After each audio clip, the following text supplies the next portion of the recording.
বিয়েতে আমরা উৎসব করতে পারবো, কোনো সমস্যা নাই, ঠিক আছে, কিন্তু প্রাপ্তবয়স্ক ছেলে মেয়ে এই উৎসব কখনোই করতে পারবে না।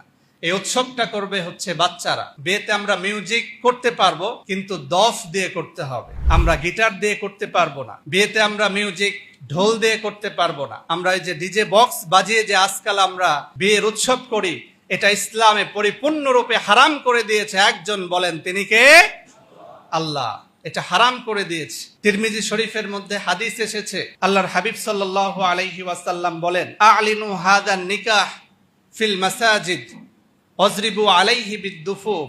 দফের মাধ্যমে তোমরা বিয়ের ঘোষণা দাও, যাতে করে বোঝা যায় যে এখানে বিয়ে হতে যাচ্ছে। বিয়েটা এটা লুকিয়ে লুকিয়ে করার বিষয় নয়। ওমরে ফারুক রাদিয়াল্লাহু তাআলা আনহু যখন মদিনার খলিফা ছিলেন, তখন তিনি বলতেন, যারা বিয়ে করতেছে যারা যদি লুকিয়ে লুকিয়ে বিয়ে করে, সে বিয়ে করেছে, তার আশেপাশের পাড়া প্রতিবেশী যদি না জানে তাদের দাম্পত্য জীবন সম্পর্কে, তাহলে আমি তাদেরকে জেনার শাস্তি দিব। এজন্য আমাদের সকলের একটা বিষয় খেয়াল রাখতে হবে যে বিয়ে ছাড়া পতিতালয়ে যা করে মানুষ, অবৈধ সম্পর্ক, বিয়ের পরে একজন নারী পুরুষ কিন্তু ওই সম্পর্কটাই করে। কথা বলেন ঠিক কি না? পতিতালয়ে যেটা করে ওই একই জিনিস মানুষ বিয়ের পরে করে, কিন্তু ওইটা হারাম, এইটা হালাল। এটা কেন হালাল? তার কারণ হচ্ছে এটা আল্লাহর বিধান মোতাবেক হয়েছে, এটা সমাজকে জানিয়ে আল্লাহর হুকুম অনুযায়ী, আল্লাহর আদেশ অনুযায়ী, আল্লাহর বিধান অনুযায়ী হয়েছে, এই জন্য এটা হালাল। কথা বলেন ঠিক কি না? এই জন্য বিয়েটা হচ্ছে হালাল। আর হালালের মধ্যে বরকত দিয়ে দেয়, রহমত দিয়ে দেয় একজন, তিনি কে? আল্লাহ। আল্লাহ রহমত দিয়ে দেয়। এই জন্য হালাল কাজকে আজকে আমরা, বিয়েটা হচ্ছে হালাল বিষয়, পবিত্র বিষয়, কিন্তু আজকে আমরা এই পবিত্র বিষয়কে গান বাজনা করে, অশ্লীলতা করে, আমরা অবৈধ, আজকে আমরা এই পবিত্র জিনিসটাকে, পবিত্র বিষয়টাকে আমরা অপবিত্র করে ফেলেছি। কথা বলেন ঠিক কি না?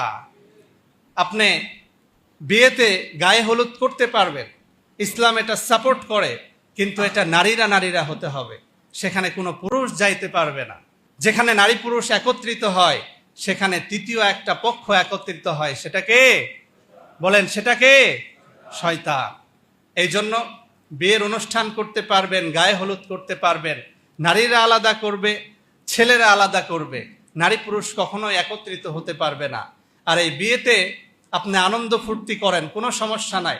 আমাদের সমস্যা হচ্ছে আপনি 1টা 2টা পর্যন্ত ডিজে বক্স জোরে জোরে বাজাবেন। ওই সময় আমার মুসলমান ভাই তাহাজ্জুদ নামাজ পড়তে উঠতে পারে কি পারে না? বলেন, পারে কি পারে না? কোরআন তেলাওয়াত করার জন্য উঠতে পারে কি পারে না? আপনি বিয়ের অনুষ্ঠান করেন, কোনো সমস্যা নাই, কিন্তু আমার মুসলমান ভাইয়ের নামাজ পড়তে যদি সমস্যা হয়, আপনার গানের কারণে আমার মুসলমান ভাইয়ের যদি কোরআন পড়তে সমস্যা হয়, তাহলে এটা আমরা কখনোই বরদাস্ত করতে পারবো না। কথা বলেন ঠিক কি না? এটা আমরা কখনোই মানতে পারবো না। এই জন্য এই বিয়ের অনুষ্ঠানে এই বেহায়াপনা, এই হারাম কাজ থেকে আমরা বেঁচে থাকার চেষ্টা করব তো ইনশাআল্লাহ। বলেন ইনশাআল্লাহ। আল্লাহ তাআলা আমাদের সকলকে বোঝার এবং আমল করার তৌফিক দান করুক। সকলেই বলেন আমিন।